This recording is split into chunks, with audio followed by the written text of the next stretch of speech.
The U.S. Nuclear Regulatory Commission's plans to approve Holtec's license to restore nuclear waste in New Mexico.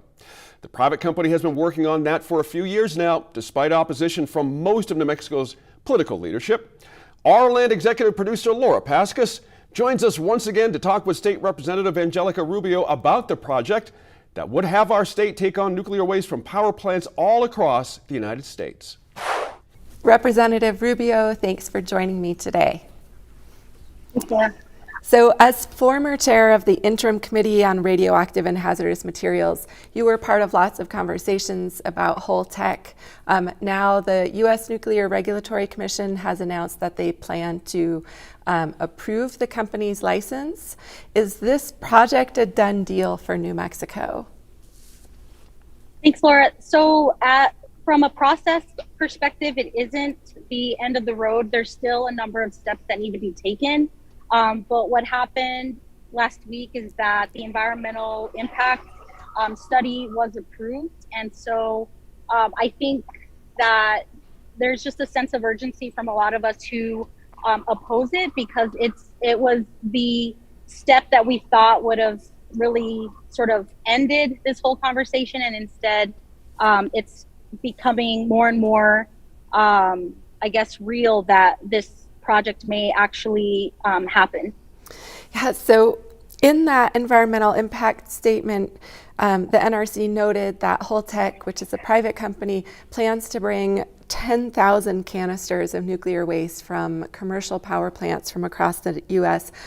By train to this area between Carlsbad and Hobbs. And these canisters, I just want to mention, are really huge. These aren't like 50-gallon drums we're talking about. Are there certain aspects of this project in particular that really give you cause for alarm?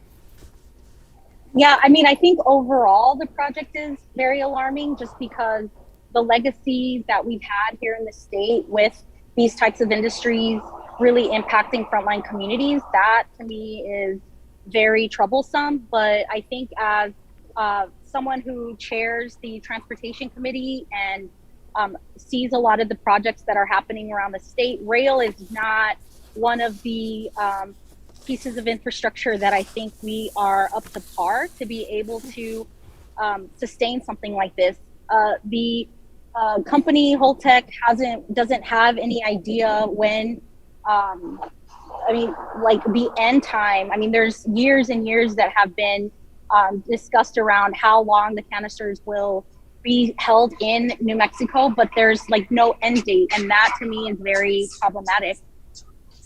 Yeah, this whole idea that this is temporary storage, it'll be there for 40 years when we don't have a permanent repository anywhere in the country.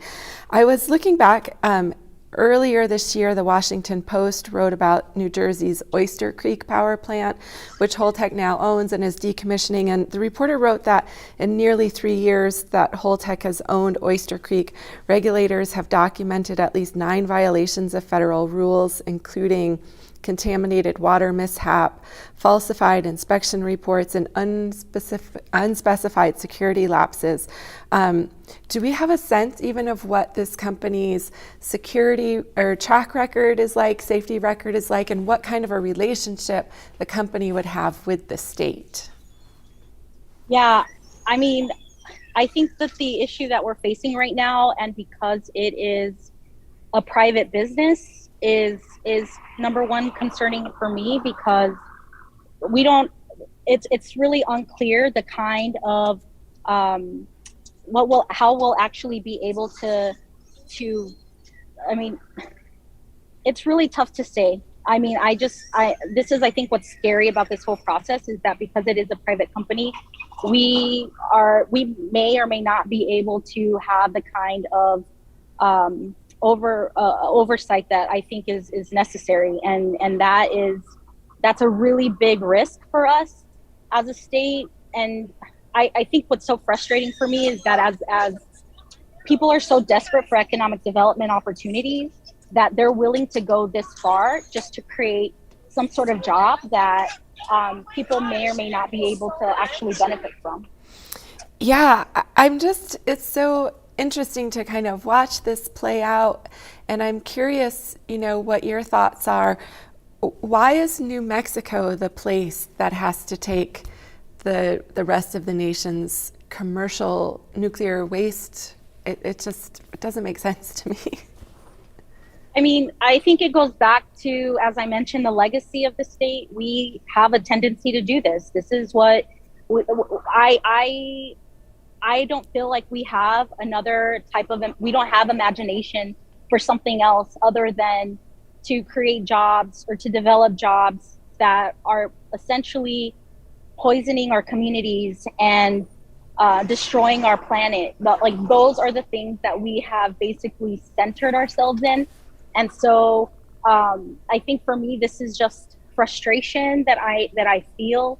I grew up in the southeastern part of the state. I'm very familiar with the communities that are being impacted, and the fact that New Mexico has been selected as the place to do this just says so much, not only about how desperate communities are for jobs, but also how I think insincere people find our state. I mean, it's very insincere for them to see our state as being that place where you just come and you dump your trash.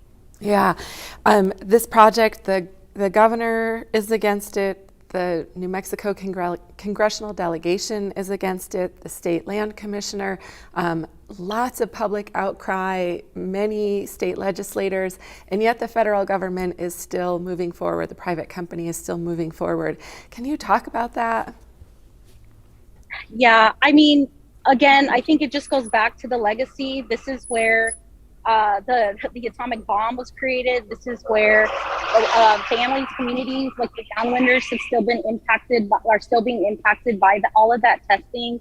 I feel that the federal government is, if people are really about states' rights, this should be the thing that we should be fighting with all of our power, because this is, I think, it's an injustice in my opinion, and it's something that I don't believe we will ever fully recover from, because there's just so much danger in what's happening with this process, and that the federal government's complete disregard to the amount of opposition to this project just says so much about how little they care about New Mexico and the people who live and reside here.